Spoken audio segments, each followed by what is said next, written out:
வணக்கம். இன்னைக்கு நம்ம பார்க்க போற college Jaya college of engineering and technology. இது சென்னையில இருக்கு. இதோட டிஎன்ஏ கோட் 1221. சரி வாங்க, இந்த காலேஜை பத்தி கொஞ்சம் டீட்டெயிலா பார்க்கலாம். எடுத்த உடனே ரெண்டு முக்கியமான விஷயங்களை சொல்லிடுறேன். முதல்ல 2026 அகாடமிக் இயருக்கு ஏஐசிடிஇ அப்ரூவல் இருக்கு. ரெண்டாவது, இது ஒன்றும் நேத்து ஆரம்பிச்ச காலேஜ் இல்ல, சென்னை பெங்களூரு நேஷனல் ஹைவேஸ்ல இருக்கிற ஒரு 25 வருஷத்துக்கும் மேல பழமையான ஒரு இன்ஸ்டிடியூஷன். ஓகே, முதல்ல இந்த காலேஜோட அடையாளம், அதோட ஃபண்டமெண்டல் ஐடென்டிட்டி என்னன்னு பாத்திரலாம். இப்ப நீங்க பாக்குற இந்த சில விஷயங்கள் ரொம்பவே முக்கியம்.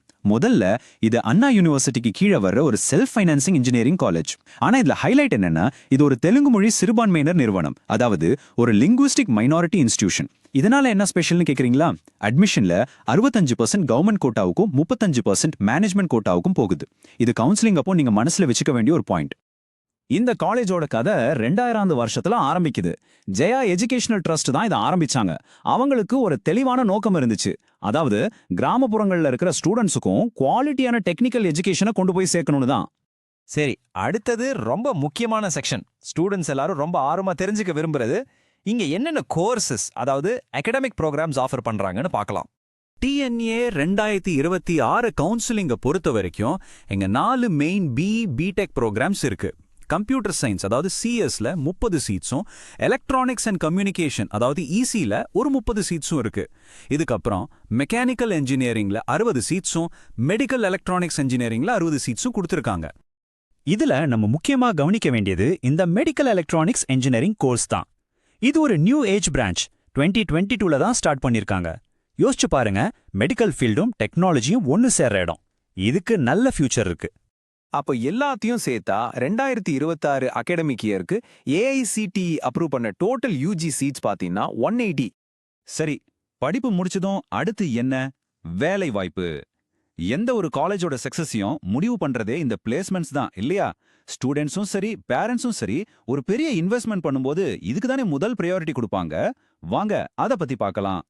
காலேஜ் கொடுத்திருக்கிற டேட்டா என்ன சொல்லுதுன்னா, இங்க பிளேஸ்மெண்ட் வாங்குற ஸ்டூடெண்ட்ஸ்ல 70% பேரு சாஃப்ட்வேர் இல்லைன்னா கோர் இன்ஜினியரிங் கம்பெனிஸ்ல தான் ஜாயின் பண்றாங்க. இப்போ நீங்க பாக்குற இந்த நம்பர் தான் ஹீரோ நம்பர்.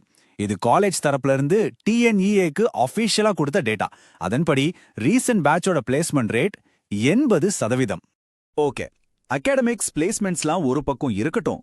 ஒரு ஸ்டூடெண்டோட 4 வருஷ காலேஜ் லைஃப் எப்படி இருக்க போகுதுங்கிறத டிசைட் பண்றது கேம்பஸ் லைஃப் தான்.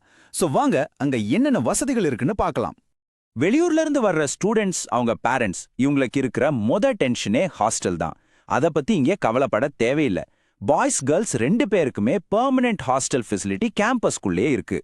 டிரான்ஸ்போர்ட் கனெக்டிவிட்டி எப்படி இருக்குன்னு பார்த்தா, காலேஜ் பஸ்ஸுகள் 10 ரூட்டுக்கு மேல போகுது. திருவள்ளூர், தாம்பரம், வேளச்சேரி, மணலி, இந்த மாதிரி சிட்டியோட முக்கியமான ஏரியாஸ் எல்லாத்தையும் கவர் பண்றாங்க. ஒருவேளை நீங்க பப்ளிக் டிரான்ஸ்போர்ட் யூஸ் பண்றீங்கன்னா, பூந்தமல்லி பஸ் ஸ்டாண்ட் வெறும் 1 கிலோமீட்டர் தான். ஆவடி ரயில்வே ஸ்டேஷன் ஒரு 8 கிலோமீட்டர் தூரத்துல இருக்கு. இது உண்மையிலேயே ஒரு பெரிய அட்வான்டேஜ். ஃபினான்ஷியல் சப்போர்ட் வேணுங்கிறவங்களுக்கு நிறைய கவர்மெண்ட் ஸ்காலர்ஷிப்ஸ் அவைலபிளா இருக்கு. எலிஜிபிள் ஸ்டூடெண்ட்ஸ் இதுக்கு அப்ளை பண்ணலாம். இதுல SC/ST ஸ்டூடெண்ட்ஸ்க்கான tuition fee scholarship, BC MBC DNC scholarship, first graduate scholarship, minority scholarship, அப்புறம் OBC ஸ்டூடெண்ட்ஸ்க்கான போஸ்ட் மெட்ரிக் ஸ்காலர்ஷிப்னு பல ஆப்ஷன்ஸ் இருக்கு. சரி, கடைசியா இந்த காலேஜோட அஃபிஷியல் அக்ரெடிடேஷன்ஸ், அங்கீகாரங்களை பத்தி பாத்திரலாம். 2 முக்கியமான விஷயம். ஒன்னு, வர 2025-26 அகாடமிக் இயர்க்கான AICTE extension of approval confirm ஆயிருக்கு. ரெண்டாவது, 2023-24 வருஷத்துக்கான NIRF இன்ஜினியரிங் ரேங்கிங் மதிப்பீட்லையும் இவங்க பார்ட்டிசிபேட் பண்ணி அதுக்கான டேட்டாவெல்லாம் சப்மிட் பண்ணியிருக்காங்க. இங்க நாங்க ஷேர் பண்ண எல்லா தகவலும் இந்த அனாலிசிஸ் ரெடி பண்ணின டைம்ல காலேஜோட அஃபிஷியல் வெப்சைட்லயும் நம்பகமான கவர்மெண்ட் போர்ட்டல்ஸ்லயும் இருந்த டேட்டாவோட அடிப்படையில தான் தொகுக்கப்பட்டிருக்கு. இது மாதிரி இன்னும் நிறைய இன்ஜினியரிங் காலேஜஸ் பத்தி தெரிஞ்சுக்க profsom.com-க்கு வாங்க. உங்களுடைய 12ஆம் வகுப்புல இருந்து இன்ஜினியரிங் வரைக்குமான பயணத்துல சரியான முடிவுகளை எடுக்கிறதுக்கான உண்மையான வழிகாட்டி